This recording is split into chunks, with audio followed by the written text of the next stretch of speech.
Buongiorno, buongiorno, questo è Focus TG, è mezzogiorno in punto, tutta la cronaca dalle nostre province. Andiamo subito a Due Ville, dove un ragazzo è stato accoltellato durante una lite familiare, è in gravi condizioni ma non è in pericolo di vita. Andiamo subito da Daniele Garbin. Sì, buongiorno direttore, buongiorno ai telespettatori. Siamo a Due Ville, siamo in via 2 giugno, proprio alle mie spalle. È successo una lite tra fidanzati che poteva finire in tragedia, giustamente come anticipato. Non sarebbe in pericolo di vita questo ragazzo di 22 anni che sarà il fratello, insomma, della fidanzata, che, visto il degenerare della lite che aveva con il fidanzato di 23 anni, si è messo in mezzo per difendere la sorella. Ecco, c'è stata una fase coincitata, non è ben chiaro, è stato colpito almeno 3 punti, uno di questi punti è all'addome, che è la ferita più grave, per cui c'è stata una forte emorragia ieri mattina ed è stato portato al pronto soccorso dell'ospedale San Bortolo proprio per gli accertamenti. Fortunatamente, pur essendo arrivato in codice rosso, e non è in pericolo di vita. Ecco, in questa abitazione abita la madre, la sorella e appunto questo fratello, e questa lite ieri mattina, che anche allarmato poi i vicini, perché hanno sentito il trambusto, sono stati loro a far intervenire i carabinieri, perché sono arrivati qui, e sono arrivati quando appunto l'aggressore era ancora all'interno, seduto sul divano in una fase confusionale, e già lì sono cominciate proprio le dichiarazioni. Non è bene chiarito, infatti questa è quella fase successiva, se sia stato un premeditato, se questo coltello fosse stato portato o meno, o fosse accidentalmente presente nella scena. Fatto sta che, da quello che abbiamo così capito, c'è stata questa reazione abbastanza coincitata di questa discussione tra i due fidanzati, e poi il momento in cui si è inserito il fratello minore ha accentuato la tensione. In questo quartiere, diciamo subito, non c'è voglia di parlare, perché comunque la famiglia era conosciuta e si è stretta intorno. Ecco, diciamo proprio che c'è questa quasi volontà di dispiacere, passata la sorpresa, di voler tenere unita e anche protetta questa famiglia, a cui il quartiere evidentemente vuole bene. Ecco, comunque un'ora fa abbiamo sentito il sindaco e ci ha raccontato, abbiamo fatto il punto della situazione insieme. Ecco, direttore, con questo poi io restituirei la linea allo studio.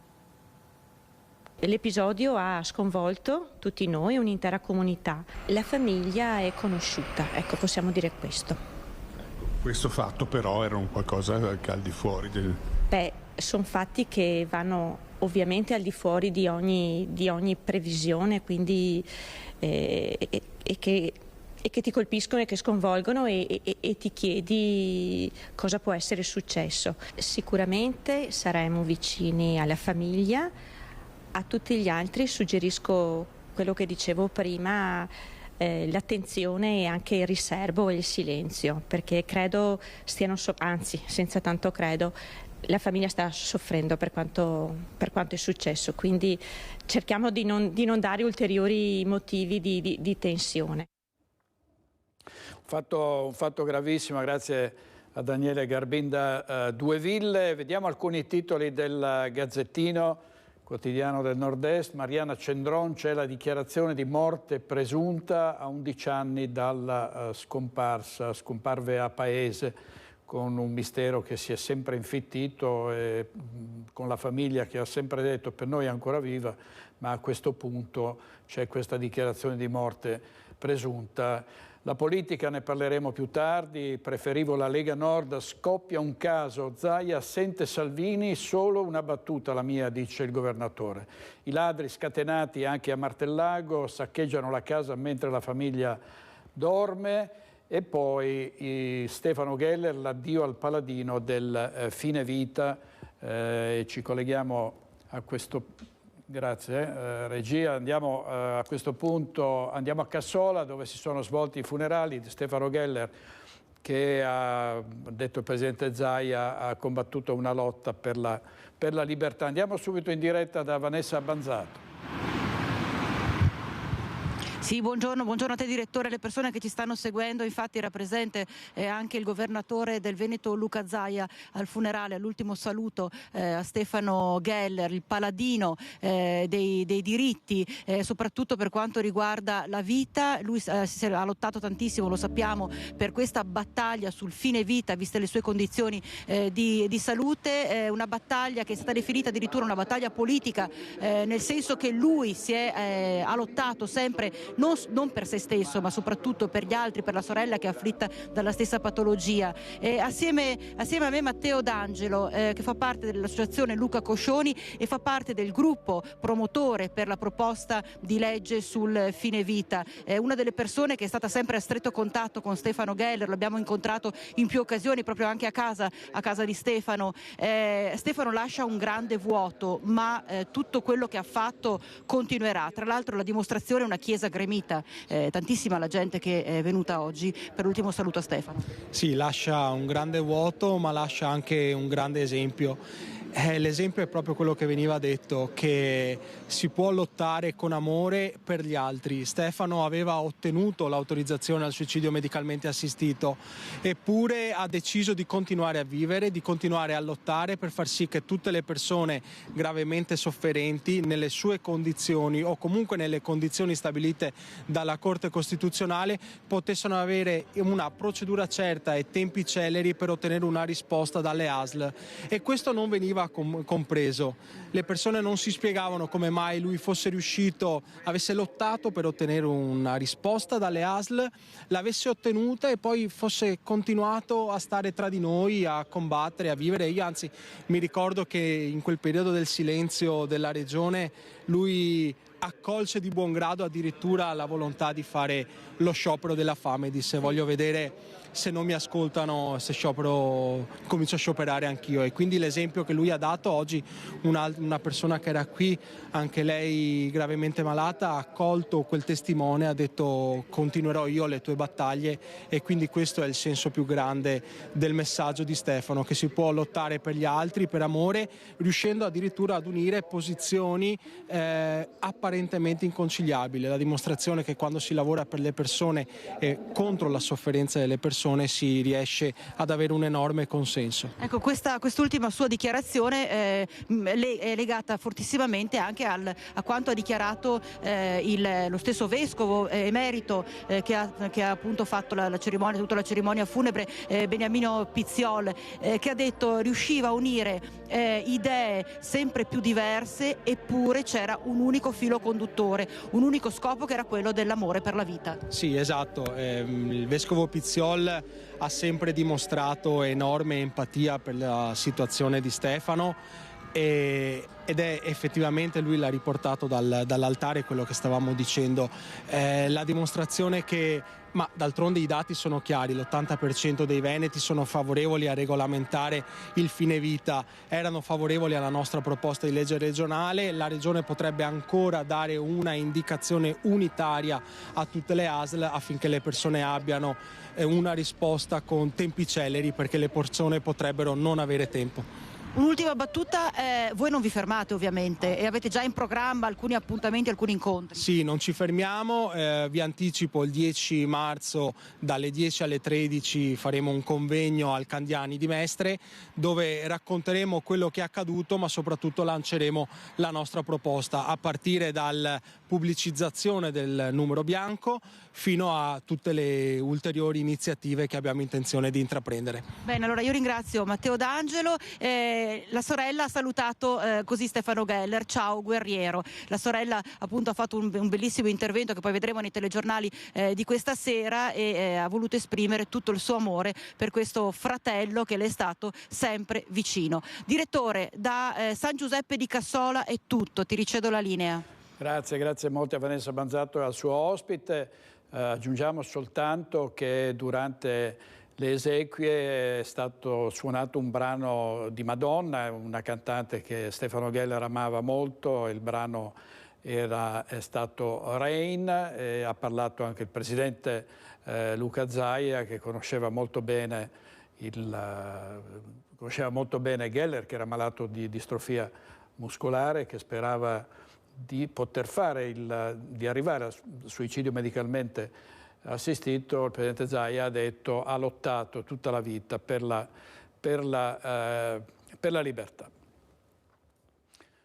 Andiamo avanti con la cronaca. Mobilitazione a Padova degli studenti per protestare dopo gli scontri di Pisa gli scontri che sono avvenuti ovviamente tra ragazzi quindicenni e agenti di polizia in tenuta da antisommossa e che manifestavano contro il genocidio, così l'hanno definito, in Palestina, e si sono appunto scontrati con le forze dell'ordine. Viviamo in un paese che si scandalizza per uno stop al genocidio, che dovrebbe essere invece una frase condivisibile. Viviamo in un paese che risponde alle richieste di pace con la violenza. In centinaia e centinaia si sono ritrovati davanti a Palazzo Moroni a Padova. È stata alta l'adesione alla manifestazione degli studenti organizzata ieri sera dopo i fatti di Pisa, dove una decina di ragazzi è rimasta ferita durante gli scontri con la polizia in occasione di un corteo per chiedere lo stop al genocidio del popolo palestinese. La mobilitazione padovana contro i manganelli è stata organizzata da UDU, Unione degli Universitari di Padova, Verona e Venezia, e della Rete degli Studenti Medi di Padova. Non resteremo in silenzio di fronte a uno Stato che ci censura, manganella gli studenti giustificando il sangue. Venerdì a Pisa 18 studenti, tra cui molti minorenni, sono rimasti feriti dopo che le forze dell'ordine hanno caricato un corteo pacifico che chiedeva il cessate il fuoco in Palestina. Più repressione verrà attuata, più manganelli verranno usati sulla popolazione, più ci troveranno nelle strade e nelle piazze a prenderci i nostri spazi e rivendicare il nostro diritto di manifestare, ha dichiarato Domenico Amico, coordinatore di UDU Padova. Durante la manifestazione gli studenti hanno anche ricordato le parole del Presidente della Repubblica Sergio Mattarella, intervenuto proprio sui fatti di Pisa dicendo: i manganelli contro i ragazzi esprimono un fallimento.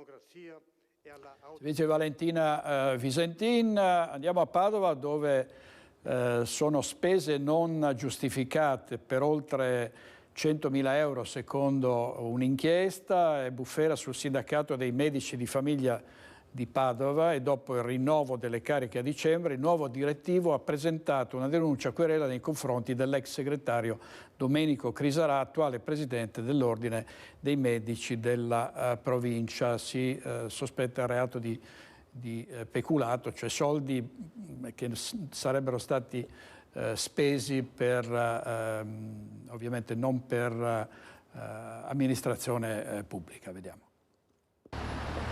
Silenzio da parte del nuovo segretario della FIMG di Padova, Antonio Broggio. Parlerò a tempo debito, il commento dell'ex segretario, tuttora presidente dell'Ordine dei Medici di Padova, Domenico Crisarà. Per loro in questo momento parlano le carte e i comunicati stampa.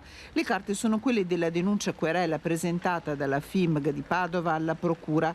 Alla magistratura si chiede di far luce su un ammanco dai conti del sindacato dei medici di famiglia per l'annualità 2022-2023 che supererebbe i 100.000 euro, 90.000 dal conto in cui vengono versate le quote dei medici dell'assistenza primaria, 15.000 dal conto in cui versano le quote i medici della continuità assistenziale. Spese che secondo il nuovo direttivo entrato in carica inizio dicembre 2023 sarebbero riconducibili a Domenico Crisarà, che in qualità di ex segretario della FIMG di Padova poteva operare su quei conti. Crisarà, scrive il comunicato di FIMG, invitato a fornire chiarimenti su alcune spese, avrebbe ammesso che molte di queste non avevano idoneo giustificativo. Un'operazione trasparenza, quella intrapresa dalla FIMG di Padova, che su questo ha coinvolto anche i vertici nazionali. Domenico Crisarà, presa la notizia, ribatte e precisa che l'utilizzo dei fondi è stato sempre finalizzato ad attività istituzionali, aggiungendo: mi metto a disposizione delle autorità competenti per chiarire ogni aspetto della vicenda. Servizio di Chiara Gaiani. Oggi un'altra udienza per la morte di Mattia Battistetti, un giovane che deceduto sul posto di lavoro. Andiamo subito in diretta davanti al Tribunale di Treviso con Lina Paronetto. Buongiorno direttore, buongiorno ai telespettatori. Sì, siamo di fronte a Palazzo di Giustizia qui a Treviso perché si celebra l'8ª udienza del processo per la morte nell'aprile del 2021 di Mattia Battistetti. Lo ricordiamo sempre, 23 anni, morto in cantiere a Montebelluna. schiacciato dal carico di una gru. Allora, ennesima udienza, e qui abbiamo Monica Michelin, la mamma di Mattia, Gabriele Zanella dell'associazione in memoria di Mattia Battistetti, e anche ennesima mobilitazione, Monica, perché anche questa mattina eravate qui numerosi per far sentire la vostra voce e tenere l'attenzione alta su questo tema. Abbiamo visto la CGA di Mestre l'altro giorno dire Veneto maglia nera purtroppo per gli infortuni sul lavoro, per cui il problema c'è e voi lo state sostenendo non solo per avere giustizia per Mattia, ma anche per i tanti Mattia purtroppo di cui raccontiamo quotidianamente.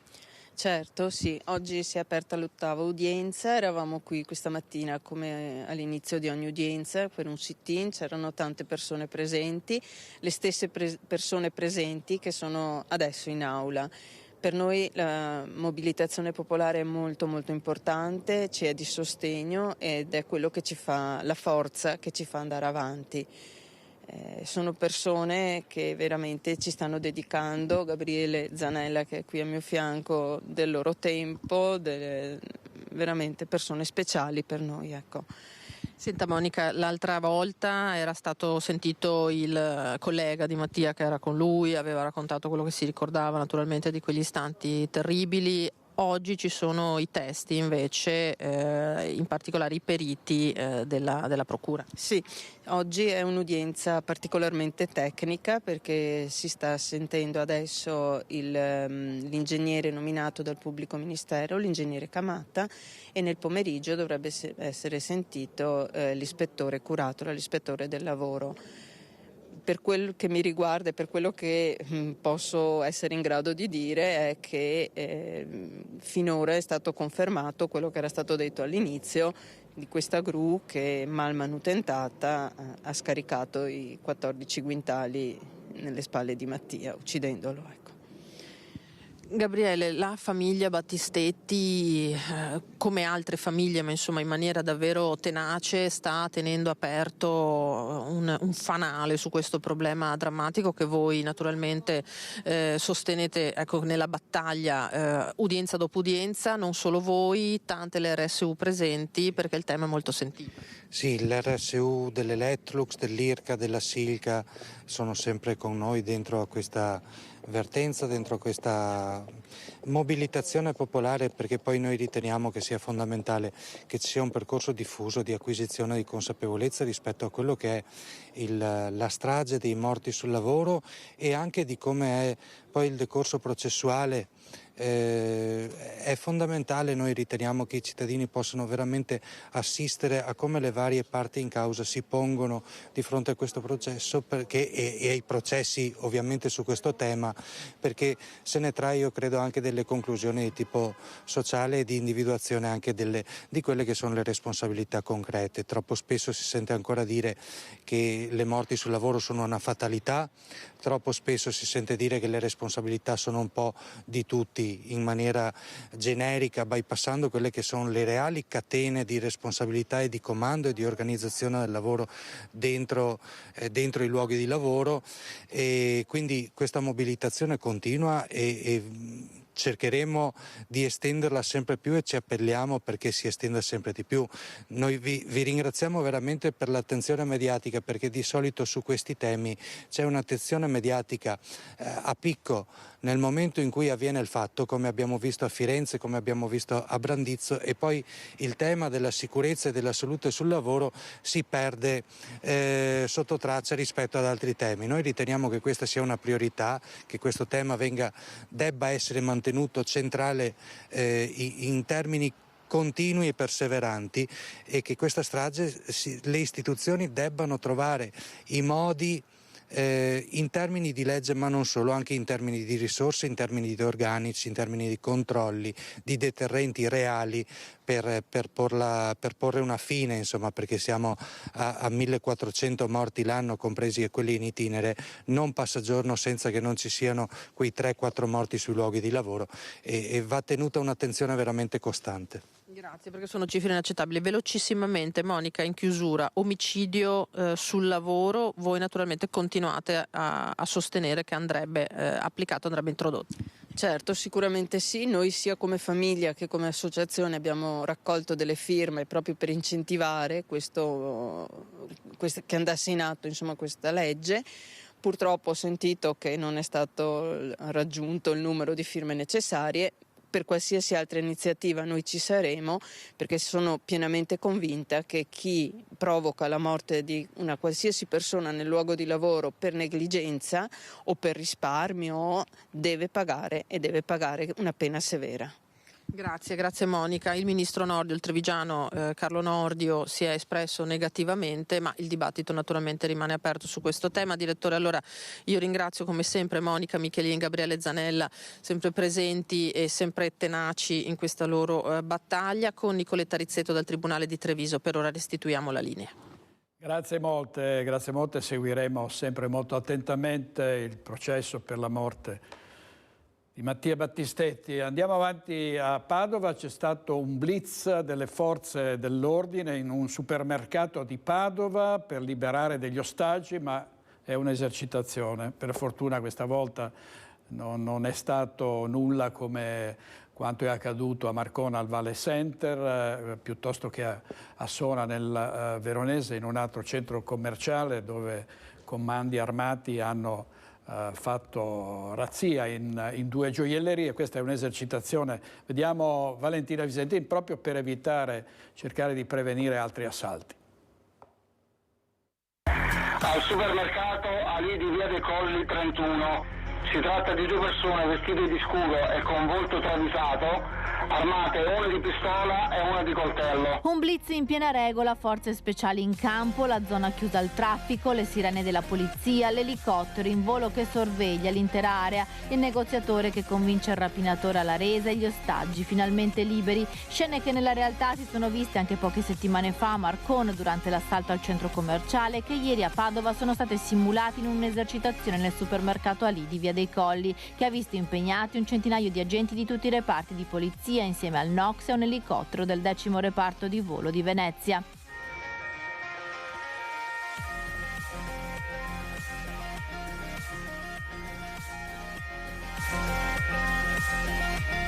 Lo scenario di criticità ipotizzato ieri a Padova, nel quartiere Brusegana, metteva in scena l'irruzione dei rapinatori in un supermercato con presa di ostaggi. Un ostaggio però riesce a chiamare il 113 e si attiva così la trattativa.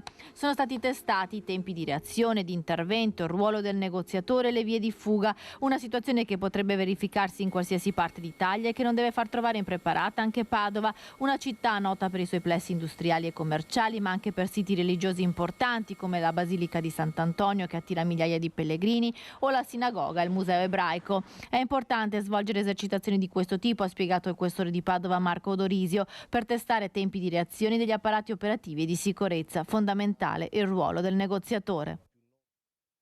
Servizi Valentina Visentin, rapinatori ma anche ladri scatenati in tutte le nostre province, e non vengono ripulite solo banche o esercizi commerciali o abitazioni, ma addirittura le canottiere. Andiamo a Mestre da Ilaria Marchiori. Sì, buongiorno direttore, buongiorno ai nostri telespettatori. Siamo proprio qui all'ingresso della Canottieri di Mestre, dove giovedì scorso all'orario di pranzo c'è stato un furto che, se non era su commissione, era comunque ben chiaro al ladro o ai ladri quale fosse la situazione, visto che hanno agito proprio in pieno giorno a orario pranzo, come vi dicevo. Qui insieme a me c'è il presidente della Canottieri di Mestre, l'avvocato Augusto Gandini, che ci può dire com'è andata, cosa è successo e anche qual è il bottino portato via dai ladri.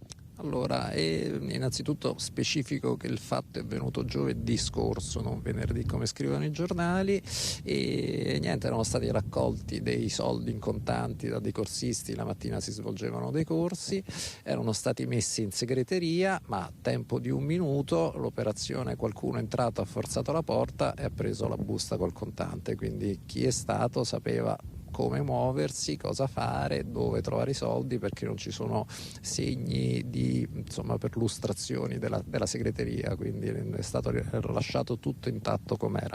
Di che bottino parliamo? Di 850 euro, però la cosa che dispiace è che in un'associazione sportiva anche avvengano queste cose, sono tutti soldi sottratti ai ragazzi. Ecco, infatti, e comunque specifichiamo che chi ha agito sapeva perfettamente che c'era questo denaro e anche dove si trovasse. Sì, no, sono state fatte, adesso in settimana si farà un'ulteriore denuncia formale, le autorità giudiziarie stanno facendo le loro indagini, quindi non mi sbottono e non posso approfondire l'argomento.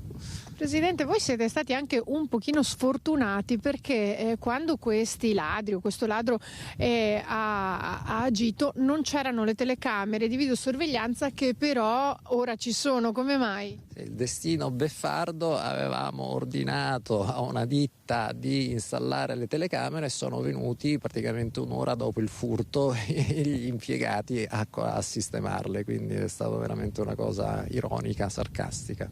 Ecco, quindi in quel momento non c'erano, però ora sono state posizionate e quindi possiamo dire che qui alla Canottieri di Mestre, che tra l'altro è completamente ristrutturata, tutta nuova, l'abbiamo visto anche nei mesi scorsi, i controlli ora ci saranno. E come? Ci sono in più punti, ci sono quindi sia interni che esterni, sia lato segreteria in ingresso che ovviamente nella nuova struttura a maggior ragione.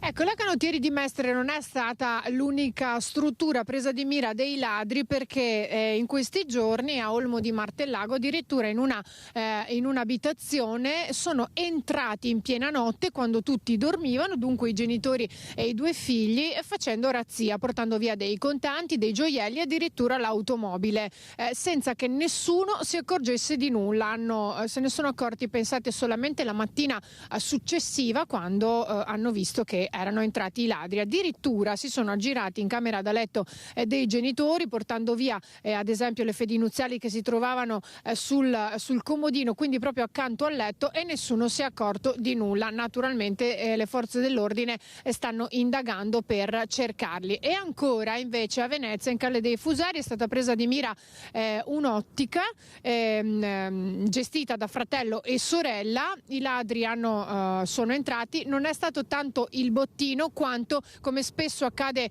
ultimamente, i danni che hanno provocato. Infatti la porta era completamente distrutta, quella da cui sono entrati, tanto che fratello e sorella si sono alternati nelle varie notti prima che riuscissero ad aggiustare completamente la porta, proprio facendo da sentinelle per impedire che entrassero altri ladri nelle notti successive e che facessero ancora razzia nel loro negozio. Insomma, furti a 360 gradi in varie zone della nostra provincia e come dicevi anche tu prima, direttore, anche non sono mancati gli assalti armati nelle ultime settimane.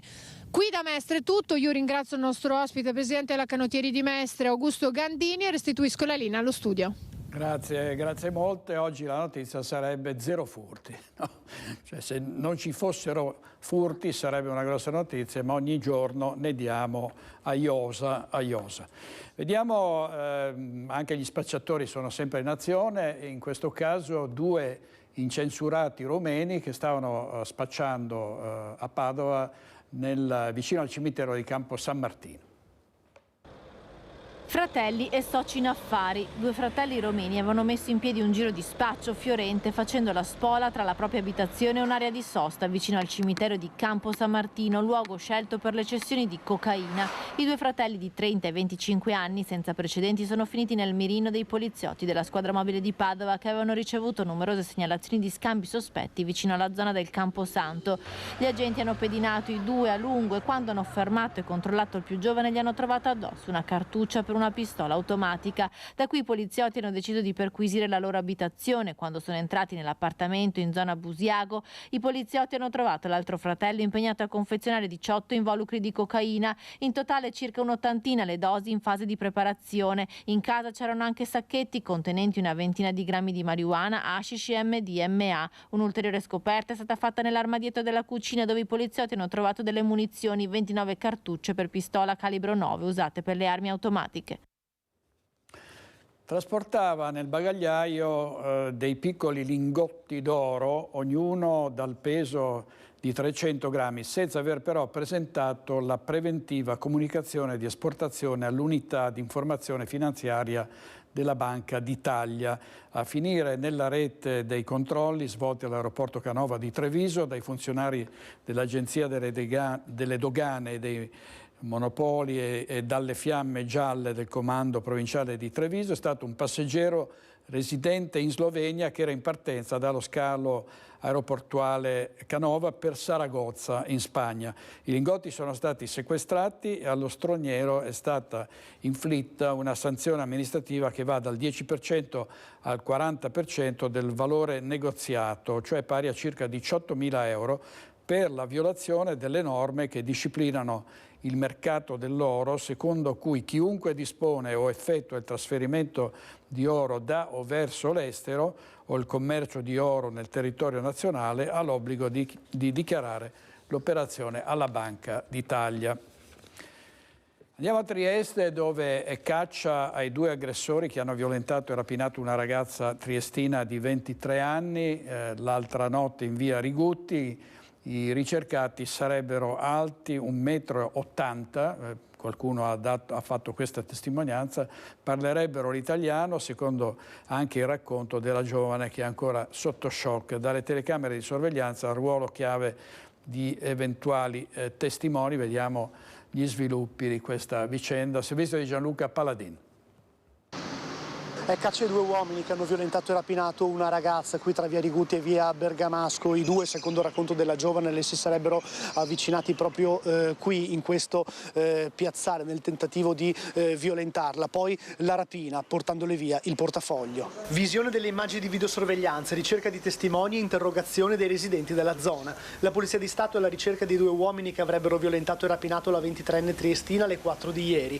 Era ancora buio quando i 2 incappucciati sono sbucati da dietro qualche angolo nell'androna abitata tra le vie Rigutti e Bergamasco, avvicinando la ragazza che stava passeggiando. Gli uomini l'hanno bloccata tentando di palpeggiarle il seno e slacciarle i pantaloni. Lei però si è divincolata riuscendo a fuggire, ma uno degli aggressori durante la colluttazione è riuscito a mettere le mani nella borsetta della 23enne e rubare il portafoglio.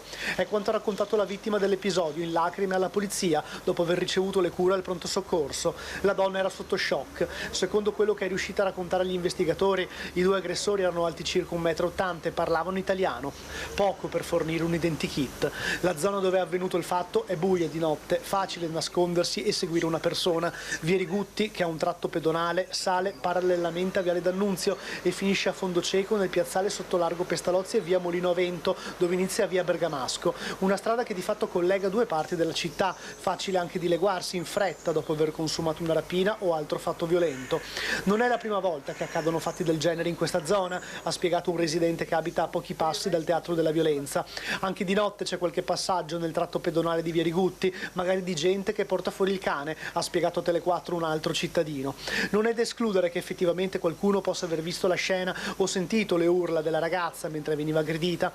Intanto le ricerche della polizia proseguono serrate. Quello dell'altra notte è l'ennesimo episodio in città che vede protagonista una giovane donna che viene aggredita, ma è anche l'ennesima rapina ed è un altro fatto di cronaca che alza la percezione del pericolo nell'opinione pubblica. Furti con spaccata ai bar, furti in casa, risse, violenze sessuali, rapine a mano armata nei negozi. Un'escalation che non risparmia nessuna zona della città, da San Vito a San Giacomo e Ponziana, fino al Borgo Teresiano e alle Ville del Carso. C'è una svolta nelle indagini dei carabinieri sull'aggressione a uno studente minorenne che era avvenuta a fine gennaio in piazza Vittoria a Treviso, servizio di Francesca Bozza. Sono 7 giovanissimi, un maggiorenne e 6 minorenni, tra i 15 e i 16 anni, presunti responsabili dell'aggressione ai danni di uno studente, anch'egli minorenne, avvenuta lo scorso 25 gennaio in piazza Vittoria, nei pressi dell'istituto Riccati. I carabinieri sono riusciti a risalire ai 7 grazie alla videosorveglianza della zona e alle testimonianze raccolte tra i ragazzi, i genitori, il personale della scuola e gli autisti dei mezzi MOM che in quell'occasione furono bloccati da un assembramento di giovani.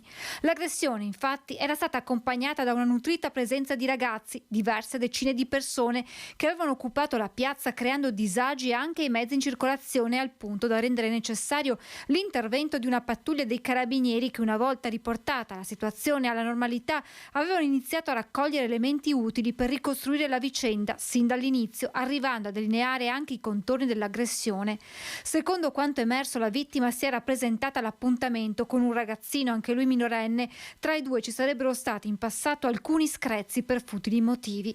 All'appuntamento però erano arrivati anche altri 6 giovanissimi e a quel punto che era scattata la violenza con spintoni, schiaffi e pugni in volto fino a quando il minorenne non era riuscito a scappare. Nei giorni successivi non erano pervenute denunce né segnalazioni di accessi al pronto soccorso. Così uno studente parlava all'Indomani raccontando quegli istanti. È uscito da scuola, ha visto sti ragazzi che cercavano altra gente da picchiare, no? I 7 giovanissimi ora rischiano conseguenze penali. La zona di Piazza Vittoria e dell'Istituto Riccati non è nuova ad episodi simili. Una settimana fa era stata una studentessa ad essere vittima di un'aggressione da parte di un gruppetto di giovani, mentre in un'altra occasione era toccato alla consigliera comunale del Partito Democratico, Antonella Tocchetto, intervenire per sedare una lite tra studenti. Io mi sono avvicinata e ho proprio alzato un po' la voce dicendo ma cos'è queste spinte? Attenzione, perché sennò io chiamo i vigili urbani, e si sono un po' dispersi.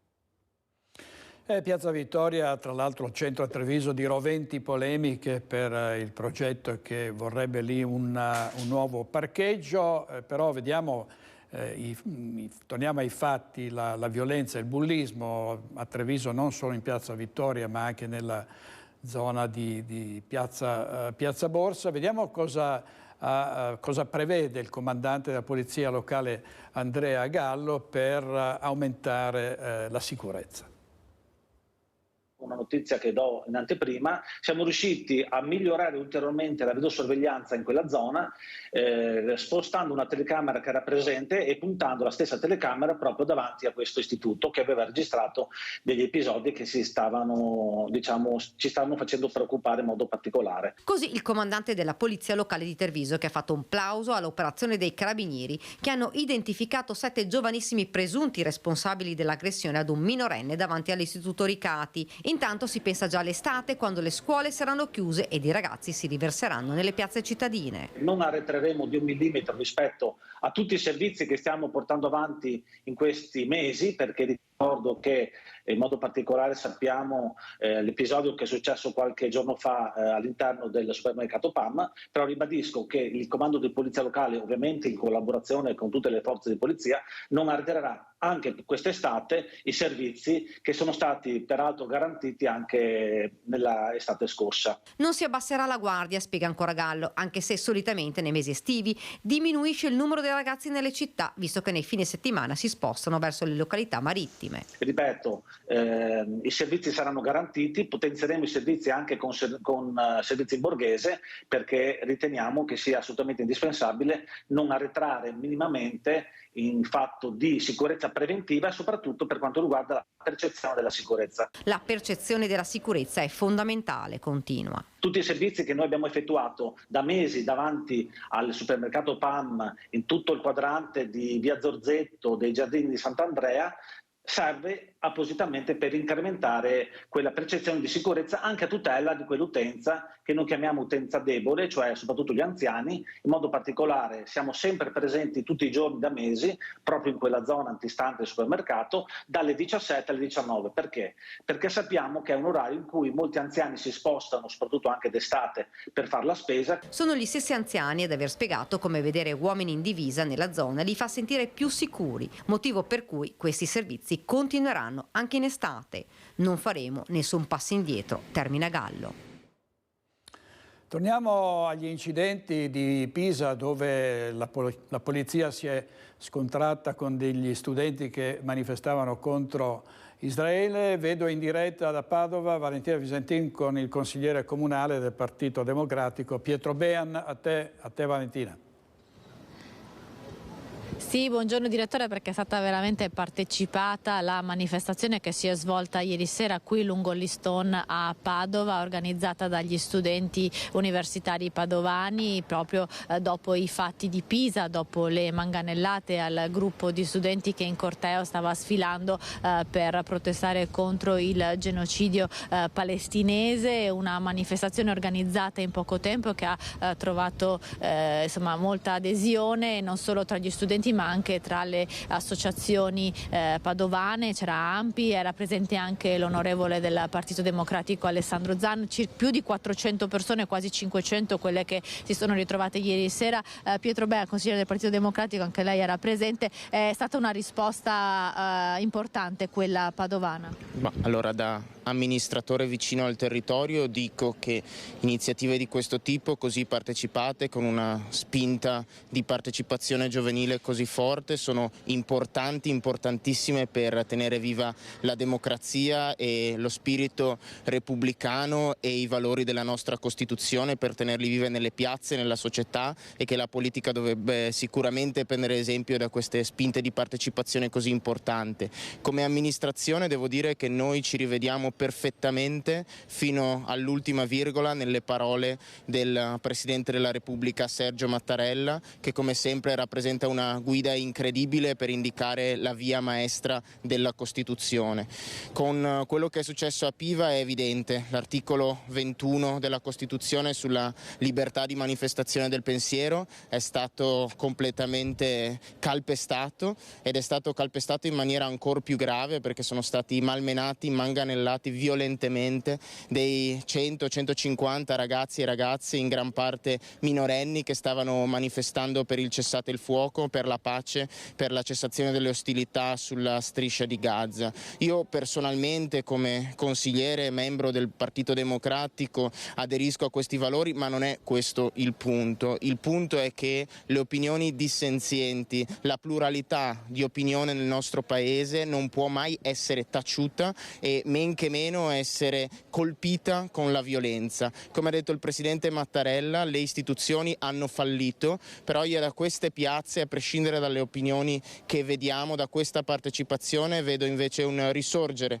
dei valori costituzionali, ed è importante per questo che ci sia una spinta democratica nel Paese che aiuti a aumentare la partecipazione e ci aiuti anche a uscire da questo clima di repressione soffocante che purtroppo c'è, bisogna dirlo, perché quando succedono cose di questo tipo, ripeto, un centinaio di ragazzi, in gran parte minorenni, manganellati perché manifestavano una loro legittima opinione democratica. Quando succedono queste cose la Costituzione viene calpestata, quindi ben venga la partecipazione, e la politica che non è in grado di smentire, di prendere le distanze, di evitare queste cose, è una politica che perde di credibilità. Io credo, noi crediamo come amministrazione, che la politica tutta debba assolutamente recuperare credibilità, recuperare vicinanza ai cittadini e alle cittadine, proteggere la nostra democrazia, avvalorarla e proteggere i diritti costituzionali.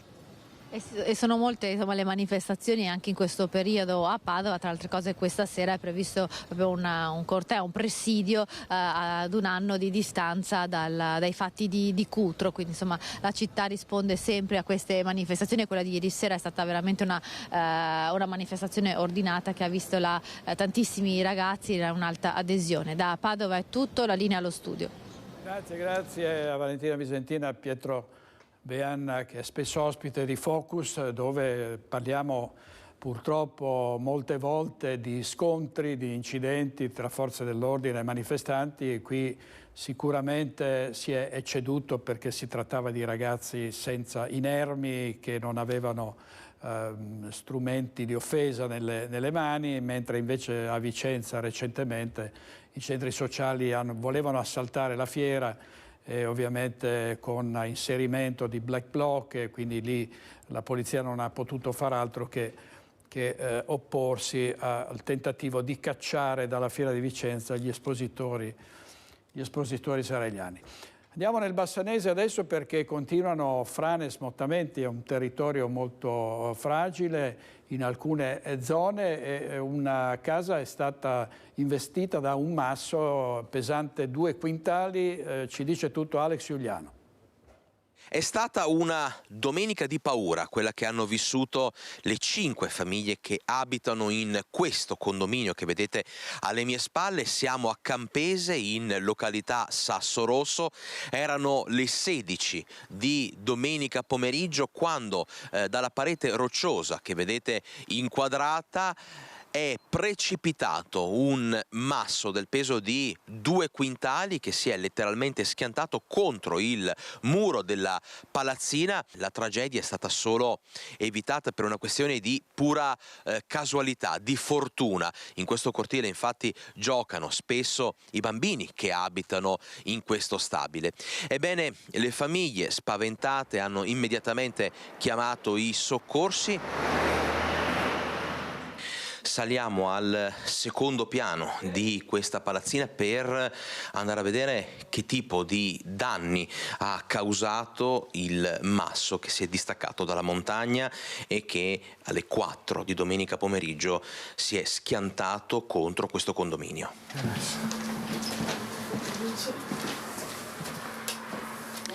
Questa è la camera da letto della signora Safora, che insieme ai suoi 5 figli si trovavano in casa, e come potete vedere questi sono i segni lasciati dall'impatto del masso contro il muro della loro camera da letto. Lei ha paura? Questa notte ha dormito qui? No, non ho dormito qua. Ho dormito l'altra parte. Lei ha detto che ha visto proprio il muro abbassarsi, scendere. Sì, ho visto. E anche i suoi figli, anche la sua famiglia hanno paura? Ho paura, 5 bambini. E questa notte come si fa? Dove dorme? Dorme là. Alle sue spalle vediamo anche un albero che è caduto sulla sua baracca. Sì, capita spesso? Sì, l'ho danneggiata anche e non riesco neanche a toglierla perché non lo so non lo so e non posso tagliarla neanche. Lei ha messo questa rete, però vediamo che insomma ci sono tanti sassi incastrati anche di piccole dimensioni, quindi cadono spesso sassi. Cadono spesso sassi, sì, arrivano anche fino al mio giardino qua e evito anche da fare giocare i bambini perché ho un figlio che gioca a calcio e non lo porto fuori per giocare. Sì, è un posto un po' pericoloso, guarda, perché i sassi anche là sopra stanno anche cadendo, guarda. Come abbiamo sentito, la paura è tanta anche oggi, a distanza di 24 ore dalla frana. Resta negli occhi di tutti, nelle orecchie delle famiglie che abitano qui, il frastuono dell'impatto della roccia contro la parete del condominio. Un distacco che sarebbe stato causato da infiltrazioni d'acqua, e proprio per questo motivo, proprio perché il meteo dà pioggia anche nei prossimi giorni, la parete rocciosa verrà monitorata attentamente dai vigili del fuoco per evitare altri problemi. Ma quello che resta, lo abbiamo detto, è la paura e la richiesta di maggior sicurezza da parte delle famiglie che abitano in questo stabile. Grazie molto ad Alex Giuliano.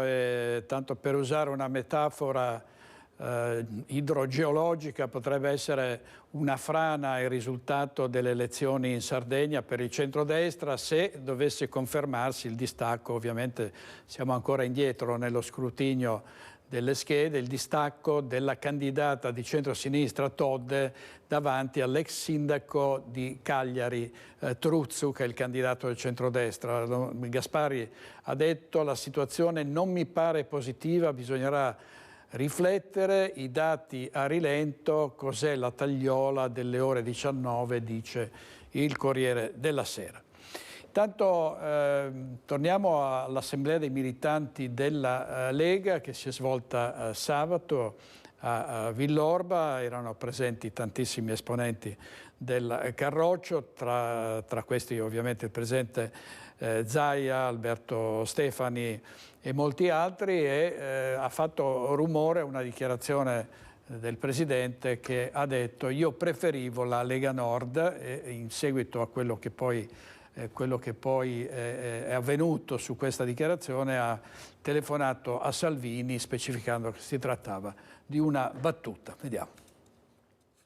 Sindaci, assessori parlamentari, chi occupa i posti di comando nelle istituzioni, ma anche chi tira la carretta nelle piazze. Sotto i gazebo, la forza del partito, i militanti. Sala piena al BHR di Quinto per l'assemblea dei militanti leghisti della provincia di Treviso, il feudo più importante del Carroccio. Il momento è sicuramente delicato dopo la bocciatura dell'emendamento sul terzo mandato, mentre all'orizzonte ci sono europee ed amministrative. Attesissimo l'intervento di Zaia, che non lesina una stoccata a Salvini, riferendosi alla lunga storia del partito. Ora si chiama Lega per Salvini Premier. Il nome della Lega mi piaceva di più, dice. Risata ed applausi, ma non lesina nemmeno stoccate agli alleati di Forza Italia. Ma perché nessuno non va più a dire in giro che il 4 giugno 2014 hanno mandato 105 avvisi di garanzia per il Mose e non c'era un leghista dentro? Ma ve lo siete dimenticato?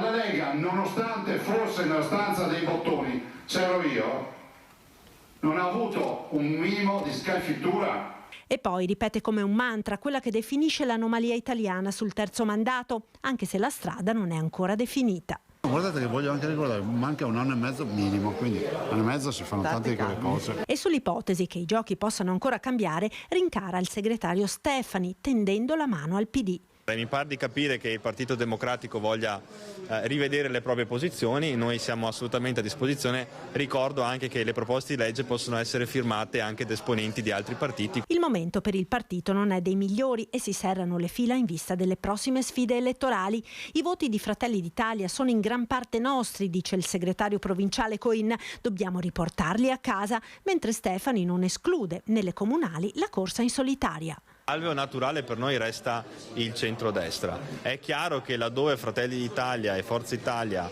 decidano di mettere in difficoltà, magari per ambizioni personali, delle amministrazioni senza un particolare motivo, noi siamo la Liga Veneta, abbiamo una classe amministrativa importante e abbiamo assolutamente il diritto di presentarci anche come Liga Veneta. In questo quadro, a tirare per la giacchetta al governatore, candidandolo come capolista per le europee in tutte le circoscrizioni, ci pensa Giuseppe Paolin, responsabile organizzativo del partito in Veneto, volantino e raccolta firme online per tentare di forzare la mano a Zaia, che finora ha declinato l'invito. Zaia ha ricevuto tanto dalla Lega, sostiene Paolin, adesso è ora di dare una mano ai giovani candidati del partito. E a suon di frecciate la sfida è lanciata. Servizio di Marta Marangon, ieri Antonio Tajani è stato incoronato segretario nazionale di Forza Italia, il primo segretario dopo la scomparsa di Silvio Berlusconi, e ovviamente si è parlato di molto anche con gli esponenti di Forza Italia arrivati dal Veneto. Se c'è qualcuno che alza il cartellino per la non approvazione. Non mi sembra. Chi si astiene? Nessuno. Caro Antonio, ti tocca fare il segretario nazionale di Forza Italia. Complimenti. Antonio Tajani raccoglie l'eredità lasciata da Silvio Berlusconi e a Roma, nel primo congresso di Forza Italia dopo la morte del Cavaliere, il ministro degli esteri viene eletto segretario degli Azzurri. Riportare il partito ai risultati del passato è l'obiettivo della nuova dirigenza, quello stesso obiettivo condiviso anche dalla delegazione trevigiana, giunta nella capitale, guidata dal coordinatore Fabio Chies. Siamo qui presenti sindaci e amministratori locali per dire in maniera forte che questo deve tornare ad essere il primo partito in Italia, il partito tra l'altro fondamentalmente ancorato al centrodestra europeo, che ha visto anche l'intervento della Presidente del Parlamento, e devo dire che questa è la direzione giusta. Le sfide all'orizzonte sono molte, ad iniziare dalle elezioni europee. Da lunedì, ha assicurato Tajani, ci metteremo al lavoro per formare le liste. Questi anni abbiamo lavorato tanto, ma finalmente c'è la soddisfazione di vedere questo partito unito con una leadership forte di Antonio Tajani e tante sfide. Avete visto Fabio Chies, Matteo Zuccol e altri forzisti arrivati dal Veneto. A Roma andiamo adesso a Bassano del Grappa e sentiamo le ultime sul travaglio di della maggioranza in vista delle maggioranza e opposizione in vista delle elezioni amministrative dell'8 e 9 giugno. Chi ha tempo non aspetti tempo, dice il vecchio adagio, ma a Bassano bisogna declinarlo così. chi ha un candidato non aspetti tempo, perché i brodi allungati, si sa, rischiano di andare per traverso anche a chi li allunga e alla fine non manca poi così tanto tempo alle comunali di giugno. Fuori dalla metafora, pare che nello stallo delle trattative fra la Lega e Fratelli d'Italia per la scelta del candidato bassanese ci sia una novità in casa del partito di Giorgia Meloni. Voci di corridoio dicono infatti che l'avrebbe spuntata Stefano Giunta nel lungo testa a testa con l'attuale vice sindaco Andrea Zonta. Se così fosse, Giunta andrebbe ad affiancarsi a Mariano Scotton, candidato ufficialmente da Forza Italia con la benedizione di ogni livello del partito. Sul tavolo manca solo il nome della Lega, che da settimane si dice sia quello di Nicola Finco, ma con i tempi che corrono nessuno si fida di nessuno senza una presa di posizione ufficiale. E mentre gli alleati aspettano in riva alla Brenta, più a sud la Lega rompe gli indugi e corre da sola. Accade a Monselice, in provincia di Padova, dove la sindaca uscente Giorgia Bedin si ricandida senza fratelli e forzisti. Potrebbe accadere pure a Rovigo, che doveva andare ai meloniani secondo i soliti ben informati e invece potrebbe diventare un laboratorio di fuga in solitaria. Proprio quello che molti si aspettano accada anche a Bassano, magari con la Lega in tandem con Forza Italia e altre forze del centro. Fughe, inseguimenti, scalate, c'è tutto il necessario per una gara coi fiocchi. Peccato che le bici siano ancora sulla rastrelliera. Bisognerà comunque pedalare molto da qui all'8-9 giugno. Tutto questo attiene anche proprio ai contrasti tra Lega e Fratelli d'Italia, con appunto tanti comuni che alle amministrative, avendo sindaci leghisti, potrebbero voler correre da soli. Il segretario regionale della Lega, intanto, per l'appunto Alberto Stefani, ha parlato della situazione di Bassano del Grappa e ha detto stiamo dialogando. Su Bassano stiamo dialogando con gli altri segretari di centrodestra, così come a Rovigo. Anche questa mattina ho dialogato con appunto i nostri referenti anche sul territorio e nel corso dei prossimi giorni contiamo di chiudere i comuni sopra i 15.000 nel più breve tempo possibile, perché poi è importante partire con un programma elettorale. Per noi partire prima significa anche mostrare ai cittadini cosa vogliamo fare in quei comuni e qual è il nostro programma elettorale, qual è la nostra idea di città.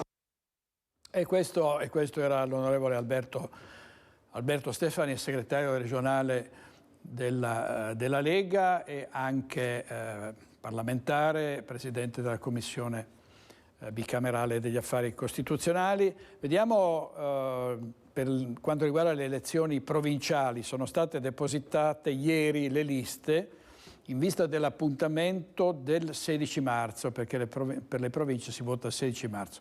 Tra le 5 presentate, 4, come annunciato, sono di centrodestra. Sentiamo Chiara Gagliani.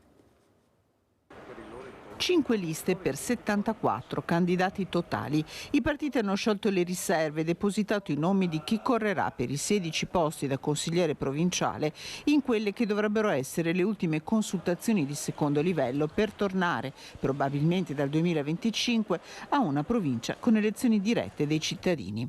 Finita la Pax, che aveva portato all'elezione presidente di Enoch Soranzo, Fabio Bui e da ultimo Sergio Giordani, a presentarsi alla conta sono i partiti di centrodestra.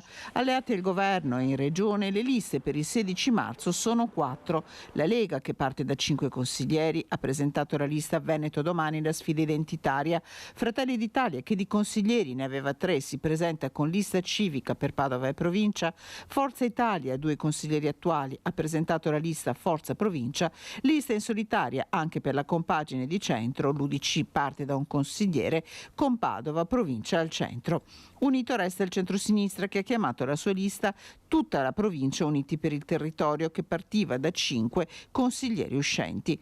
Un voto che deve tenere conto di un meccanismo particolare. Se sono 1328 gli elettori chiamati alle urne, i loro voti hanno un valore diverso a seconda della fascia di popolazione del comune di appartenenza. Facile dedurre come un consigliere di Padova abbia un peso ponderale maggiore a livello di conteggio finale. Se il centrodestra va alla conta in vista delle europee di giugno, ma soprattutto delle regionali 2025, il centro-sinistra punta a tenere le posizioni. Nel frattempo è partito l'esame delle liste presentate. Il provvedimento definitivo sarà adottato entro il 1° marzo. Servizio di Chiara Gagliani, diamo uno sguardo alla prima pagina della Nuova Venezia. È morto l'imprenditore Antonio Cisaria, era l'ex vicepresidente del calcio San Donà. In passato era stato anche patron del calcio a Musile con l'allora Sandonatese, era anche conosciuto per la sua attività imprenditoriale nel settore della depurazione delle acque. E poi altre notizie sulla Nuova, il video dell'enorme pesce luna spiaggiato al lido di Venezia, concessioni balneari, Caner contro Gasparri, venga in Veneto, legge 33, un esempio per tutti. Scuola in Veneto, 2000 insegnanti in pensione a fine anno, l'ambiente è ostile. Poi vediamo quest'altra, le vediamo dopo la pubblicità, torniamo dopo la pubblicità, state con noi, grazie, a tra pochissimo.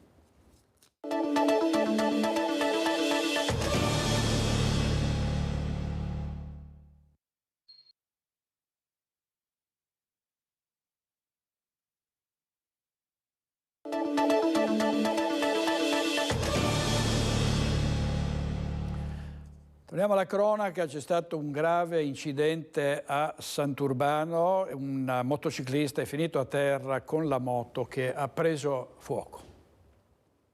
Le fiamme hanno avvolto la moto dopo l'impatto violento con l'asfalto. Gravissimo incidente stradale ieri pomeriggio a Sant'Urbano, lungo la strada provinciale 7 in località Balduina. Un motociclista ha perso il controllo della sua due ruote, finendo a terra. Nello schianto il mezzo ha preso fuoco. Sul posto sono intervenuti i vigili del fuoco per spegnere le fiamme. Il 37enne alla guida della motocicletta è stato subito soccorso dai medici del 118 che l'hanno trasportato in elicottero in ospedale. Le sue condizioni sono molto gravi, ma non dovrebbe essere in pericolo di vita. Restano gravi le condizioni del 31enne travolto alle 18 ieri in pieno centro a Macerata davanti alla chiesa mentre stava attraversando la strada. È stato sbalzato a diversi metri a causa dell'impatto. Immediatamente è stato dato l'allarme. Sul posto gli operatori del SUEM 118 che hanno trasportato il ferito in ospedale a Treviso. Il 31enne sarebbe in prognosi riservata. L'automobilista, una donna che guidava una vettura di grossa cilindrata, si è immediatamente fermata a prestare soccorso. Sul posto per i rilievi sono arrivati i carabinieri. E un automobilista travolge un ciclista e poi scappa, è stato identificato e denunciato all'autorità giudiziaria dai carabinieri di Castelfranco. Un 29enne deve rispondere di omissione di soccorso e guida in stato di ebbrezza alcolica. Il giovane ieri pomeriggio verso le 14 all'altezza di un incrocio in piazza Garibaldi del comune di Borso del Grappa, mentre si trovava alla guida della propria utilitaria, si è scontrato con un ciclista 34enne. L'automobilista invece di fermarsi ha ingranato la marcia ed è fuggito. I carabinieri intervenuti su indicazione di altri utenti della strada hanno rintracciato in breve tempo l'investitore che aveva frattanto raggiunto la propria abitazione. Sottoposto ad un alcol test è risultato positivo con valori ampiamente superiori al consentito. Patente di guida ritirata all'investitore, mentre il ciclista, soccorso e medicato dai sanitari, non avrebbe riportato gravi lesioni. L'assalto a Cavallino Treporti ai danni della famiglia Biondo. È tornato in carcere questa mattina Sandro Levac, il nomade di 55 anni, fermato domenica e poi scarcerato giovedì scorso, che era stato ritenuto l'autista dei rapinatori. Giovedì era stato rimesso in libertà con il solo obbligo di presentazione giornaliera ai carabinieri. Nelle ore scorse i militari dell'Arma sono andati a casa di Sandro Levac e per lui sono scattate nuovamente le manette. L'uomo 55enne accusato di essere l'autista della sanguinosa rapina a Cavallino Treporti è stato raggiunto da una nuova ordinanza di custodia cautelare. Io ne ho avuto notizia in tarda mattinata. Sono stato chiamato dai carabinieri di Treviso che stavano eseguendo questa nuova ordinanza di custodia cautelare in carcere che è stata emessa dalla dottoressa Benedetta Vitolo, nuovo GIP di Venezia, su sollecitazione e su richiesta del pubblico ministero, dottoressa Spigarelli. Il 55enne sarebbe sospettato di aver accompagnato con la sua auto la banda di malviventi che ha assaltato l'abitazione della famiglia Biondo a Cavallino Treporti. Rapina sanguinosa terminata con un colpo di pistola contro il figlio 33enne Alberto, ferito ad una gamba, tuttora ricoverato. I 3 rapinatori avevano anche colpito più volte con il calcio della pistola il padre Maurizio, che aveva tentato di bloccare uno dei banditi per aiutare la famiglia ed il figlio a terra. A motivare questo nuovo arresto forse nuovi sviluppi sul fronte delle prove a carico di Levac. Io l'unica spiegazione che posso darmi è che sia sopraggiunto del nuovo materiale probatorio, perché se il materiale probatorio è quello che è stato esaminato dal dottor Biagetti, non ho motivo di ritenere giustificato un'ordinanza cautelare. Lunedì pomeriggio l'avvocato Zammona andrà in carcere a Treviso a parlare nuovamente con il suo assistito, che continua a ripetere la sua estraneità alla vicenda. Levac dice che non sono mai salite persone a bordo della sua auto e appunto la mia curiosità è vedere se sono sopravvenute immagini che smentiscono questa ricostruzione. Un malore alla guida, ma un medico di passaggio lo salva praticandogli il massaggio cardiaco. È stato salvato all'altezza della bretella dell'Albera. Un malore alla guida, in base a quello che è stato possibile ricostruire, quello di un automobilista che ieri è stato salvato da un medico che si trovava casualmente a passare di là e che gli ha praticato il massaggio cardiaco, poi completato dai medici del SUEM 118 allertati nel frattempo. Aiutato anche da altri automobilisti, l'uomo sarebbe stato estratto dall'abitacolo e salvato dall'arrivo del medico che, assistendo alla scena, si sarebbe fermato per andarlo a soccorrere. L'automobilista all'arrivo del SUEM è stato poi portato in ospedale. E come dicevamo, in furia la battaglia in comune a Bassano del Grappa in vista delle amministrative e ovviamente c'è uno scontro su quanto la politica dovrebbe fare per il bene della città. 5 interrogazioni da portare al prossimo Consiglio Comunale del 29 febbraio, presentate dalle opposizioni compatte a pochi mesi dalle elezioni amministrative. Un segno di unità che hanno voluto dare come centro-sinistra a una maggioranza sempre più frammentata a Bassano, ora più che mai.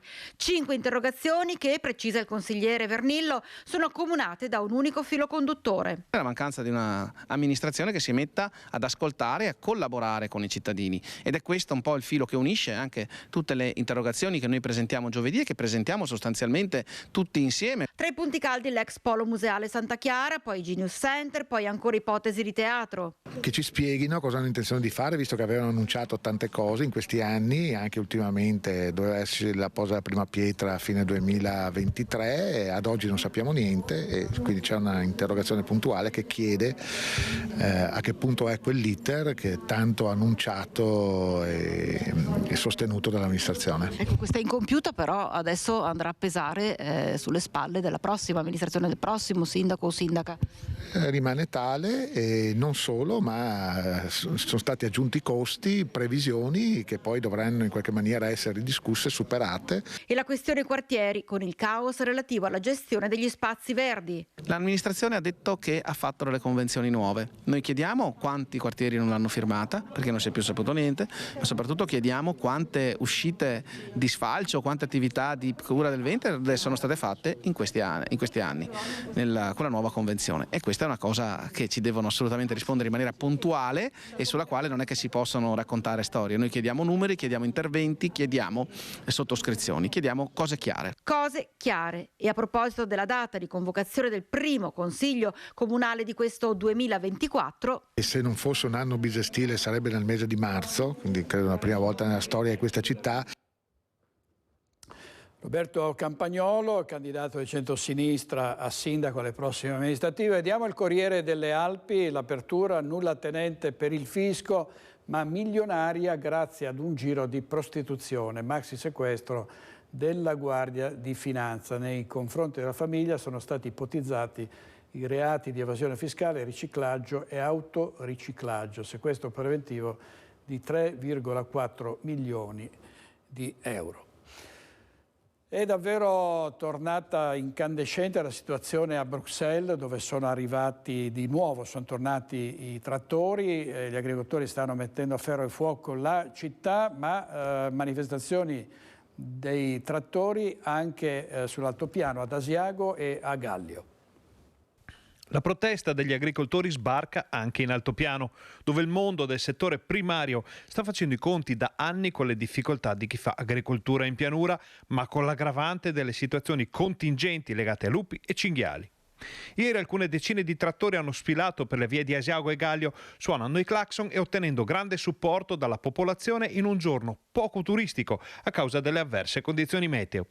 Fra gli striscioni esposti dagli agricoltori in protesta c'erano quelli che ricordavano l'importanza della filiera produttiva e quelli sulla tutela del Made in Italy, molto sentiti in un territorio in cui le produzioni d'eccellenza sono alla base dell'economia locale. In più qualcuno ha chiesto tramite un cartello appeso a un trattore se lupi e cinghiali siano il futuro dell'agricoltura dell'altopiano dei 7 comuni dove la presenza dei selvatici sta creando grandi problemi ormai da molto tempo. I lupi sono protagonisti di continue predazioni ai danni di bovini, pecore e asini, soprattutto durante la stagione dell'alpeggio, ma non disdegnano di sbranare e divorare anche cani e altri animali domestici. I cinghiali invece devastano i pascoli alla ricerca di radici, bulbi e patate e non sempre gli agricoltori riescono a ripristinare i prati dopo il passaggio degli ungulati. Una situazione che preoccupa residenti e operatori del settore, ma che finora nessuno ha preso in mano per dare risposte al territorio. Ancora titoli, questa volta dal Corriere del Veneto. Verona, la banda dei finti incidenti. A fare le carte false era lo studio legale. Detenuto di 23 anni, esce dalla terapia intensiva e denuncia, picchiato dagli agenti. Qui siamo nel carcere di Montorio. E poi una storia drammatica. Mia sorella è stata operata di tumore negli USA, ma non riesco a fare il passaporto. Vediamo ancora da Vicentino un'antenna di telefonia mobile che è sorta nel quartiere di Casale, scatena la reazione dei residenti, arrivate improvvisamente a loro insaputa, ha già provocato forti reazioni e i cittadini hanno annunciato battaglie. Il quartiere di Casale contro una maxi antenna di telefonia mobile spuntata in strada del Meggiaro da pochi giorni. Una struttura tecnologica impattante sorta in un'area residenziale agricola a ridosso dei Colle Berici, tutelata, vista la prossimità della palladiana Villa La Rotonda. La costernazione e la rabbia dei residenti lungo la via, circa 200 abitanti non informati dell'arrivo del traliccio. Le loro ragioni riguardano la salute compromessa dalle onde elettromagnetiche, alla tutela del paesaggio, alla possibile svalutazione degli immobili. Dalla sera alla mattina abbiamo visto questa antenna grandissima e quindi vicino alle case, perché mi sembra che è molto vicino alle case, quindi non so se non hanno chiesto niente a nessuno e dalla sera alla mattina hanno tagliato un albero, pensavamo che era la legna per l'inverno. Come potete vedere qui vicino c'è la rotonda, quindi ci sono dei vincoli paesaggistici oltre che artistici in questa zona che limitano anche le possibilità di ristrutturazione o comunque di modifica delle case, e sicuramente da un punto di vista estetico avere un'antenna di queste dimensioni non è così positivo. E parliamo sempre molto di vincoli territoriali paesaggistici. Basti pensare che per fare una qualsiasi cosa su una casa, una finestra in più, bisogna sempre fare un giro infinito di carte, firme, autorizzazioni, e per questo chiamiamolo obbrobrio che ci spunta in questo caso alle mie spalle, ma di fronte alla nostra casa, grosse domande non ne sono state fatte. Persone ha parlato di questa antenna con noi, ma abbiamo 4 bimbi e un cane e sì, molto io sono preoccupato con questa antenna. Ricorreremo anche al TAR se necessario, aggiungono altri residenti. Convocata la prossima settimana un'assemblea pubblica per discutere sul da farsi. Martedì 27 febbraio alle ore 20:30, se non sbaglio, c'è una riunione che hanno fatto per tutti quelli della nostra via.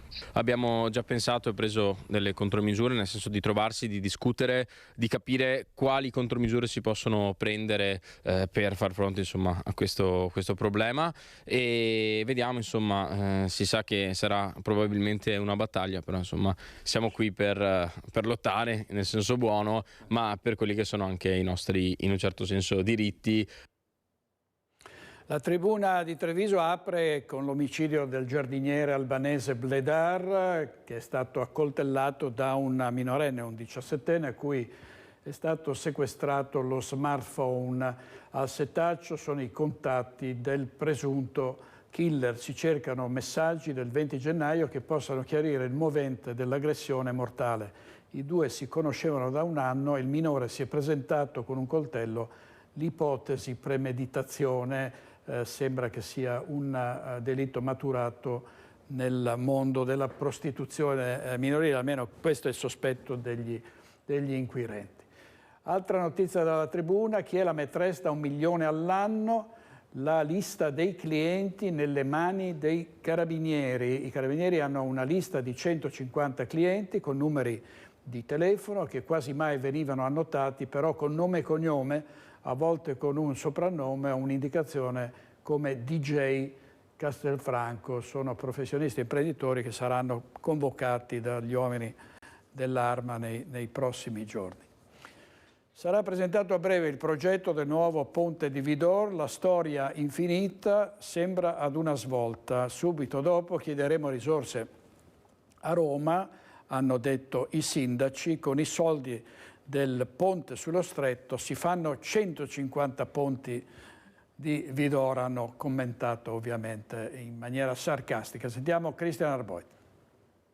Fine marzo, probabilmente aprile, avremo ulteriore incontro dove ci verrà fornito il progetto definitivo e anche il computo, diciamo, della spesa della nuova viabilità del destra-sinistra Piave. Dopo decenni di tira e molla dovrebbe essere la volta buona per conoscere tracciato e costi del nuovo ponte di Vidor. Tra le opere viabilistiche più attese dell'Alta Marca, Veneto Strade ha assicurato tempi brevi per la presentazione. Dopodiché torneremo a interessare il Ministero, è già stato fatto l'anno scorso da parte di alcuni sindaci, torneremo coi conti, col progetto definitivo, chiederemo lo stanziamento delle risorse per quest'opera che sì è locale, quindi tra provincia e regione, ma per l'importanza che ha, perché è un'opera strategica, deve avere il sostegno economico anche dai fondi ministeriali. Insomma, si attende il progetto definitivo per battere cassa a Roma, individuando l'opera come strategica,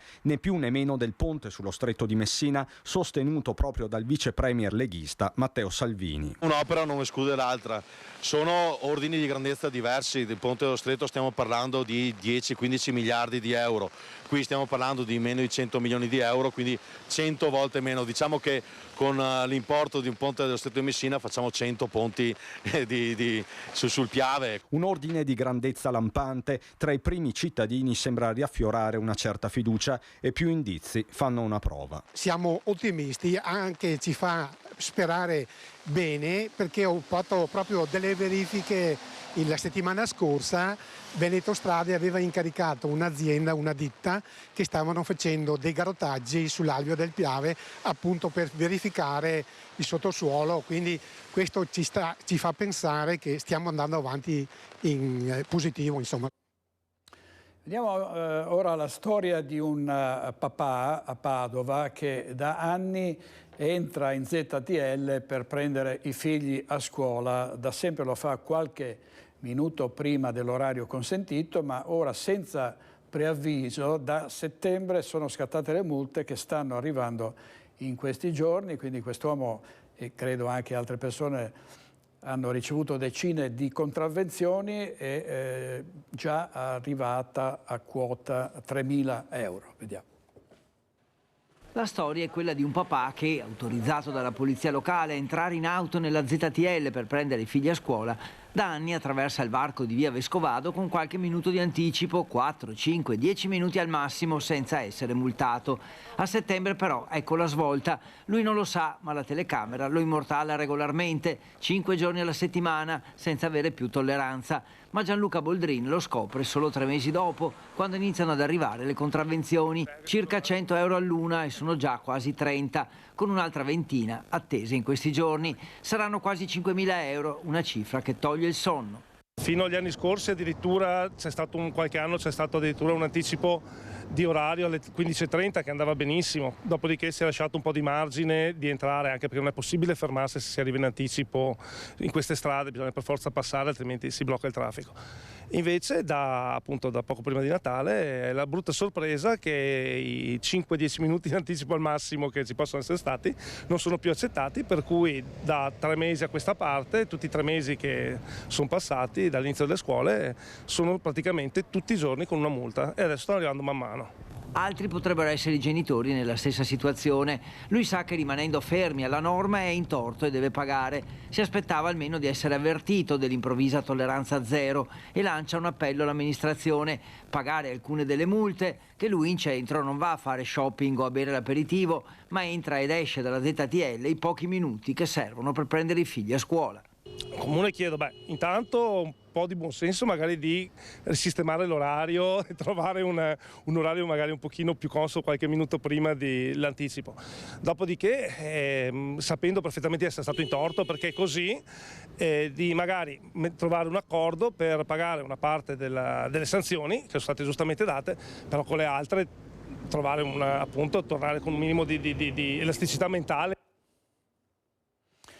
Succede anche questo, andiamo in pubblicità 2 minuti e poi torniamo con Focus TG.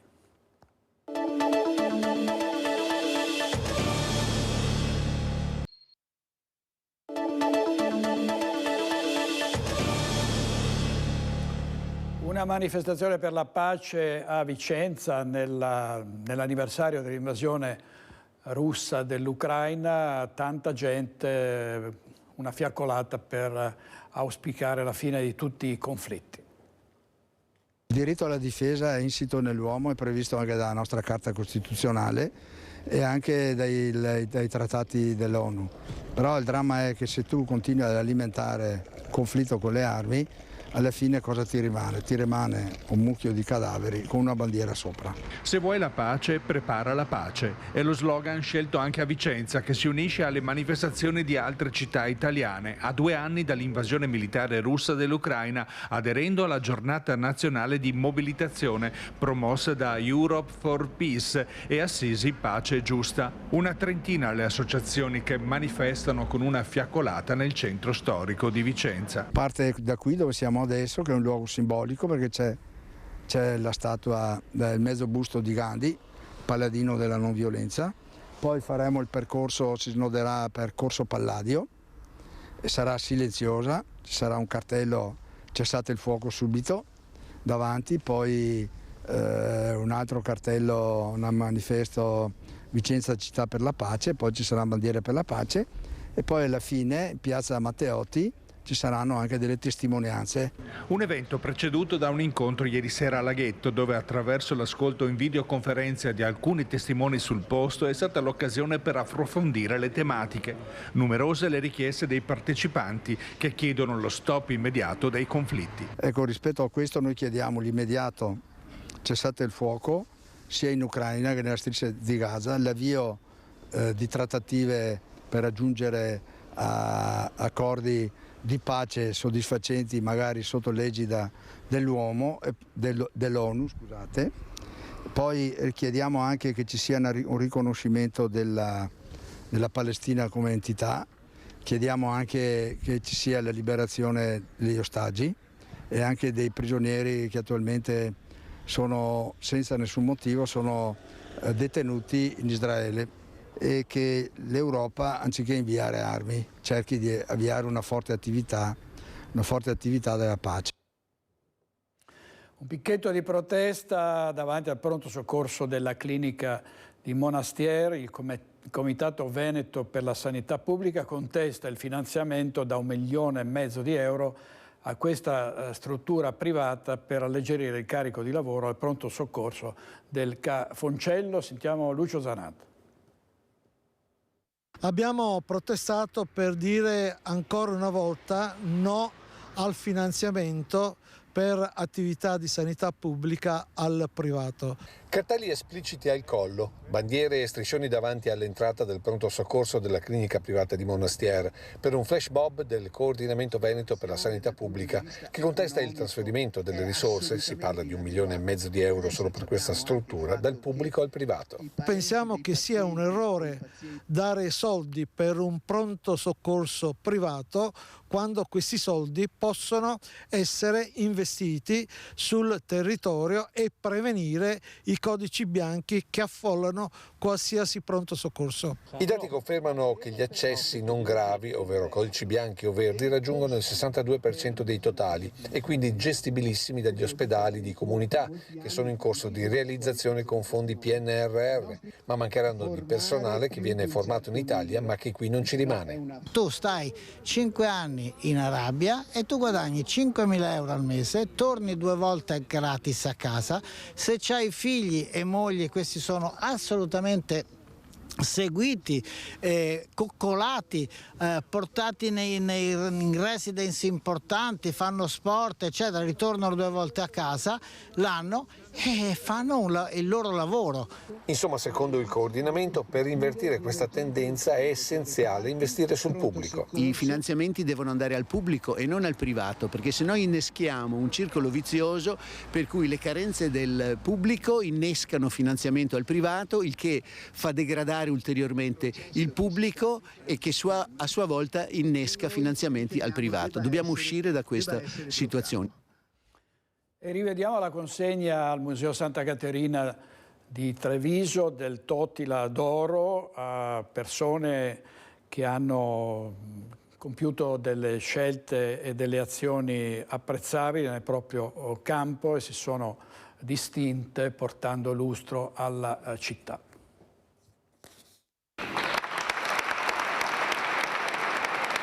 Applausi e commozione quando il Totila d'Oro è stato consegnato alla moglie e ai figli di Marco Tamaro, storico direttore della Fondazione Benetton Studi e Ricerche, scomparso prematuramente nel 2020. Per lui riconoscimento alla memoria per gli alti meriti conseguiti in campo culturale, artistico e civile, per aver saputo promuovere il sapere aperto a tutti. 5 i Totila d'Oro consegnati stamane all'Auditorium di Santa Caterina, la più importante benemerenza civica del comune di Treviso, assegnata a fuori classe, persone che ciascuno nel proprio campo si sono distinti per il bene della città. Nello sport il premio è andato a Giorgio Buzzavo, ex cestista e presidente della Benetton Basket e della Sisley Volley e amministratore delegato di Verde Sport.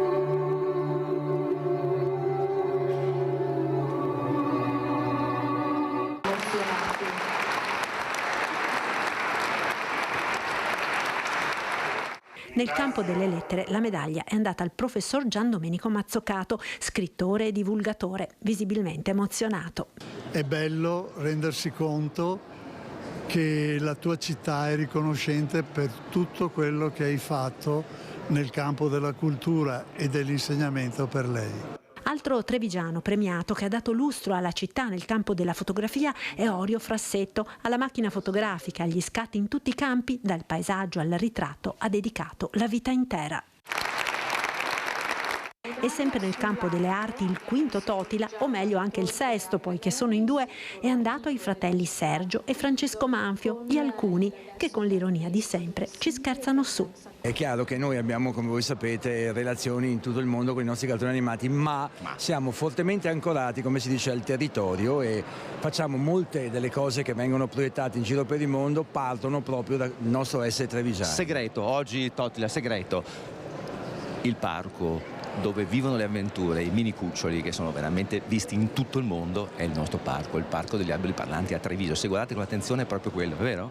Non ho capito quello che hai detto, scusa. Non importa, l'ho detto a loro, ciao. Totila d'Oro ai fratelli Manfio del gruppo Alcuni e sta diventando un testa a testa il voto in Sardegna tra la candidata del centro-sinistra Todde e l'ex sindaco Truzzu per il centrodestra, 45-9 allo stato delle cose contro 45, e quindi davvero sono molto appaiati, però lo scrutinio delle schede sta andando molto a rilento e vedremo nelle prossime ore come evolverà questa situazione che avrà ovviamente ripercussioni anche sulla politica nazionale e locale. Ringrazio molto i nostri registi Francesco Cerone e Renato Capoia, e per oggi è tutto, ci vediamo stasera a Focus alle 21:15. Buona giornata.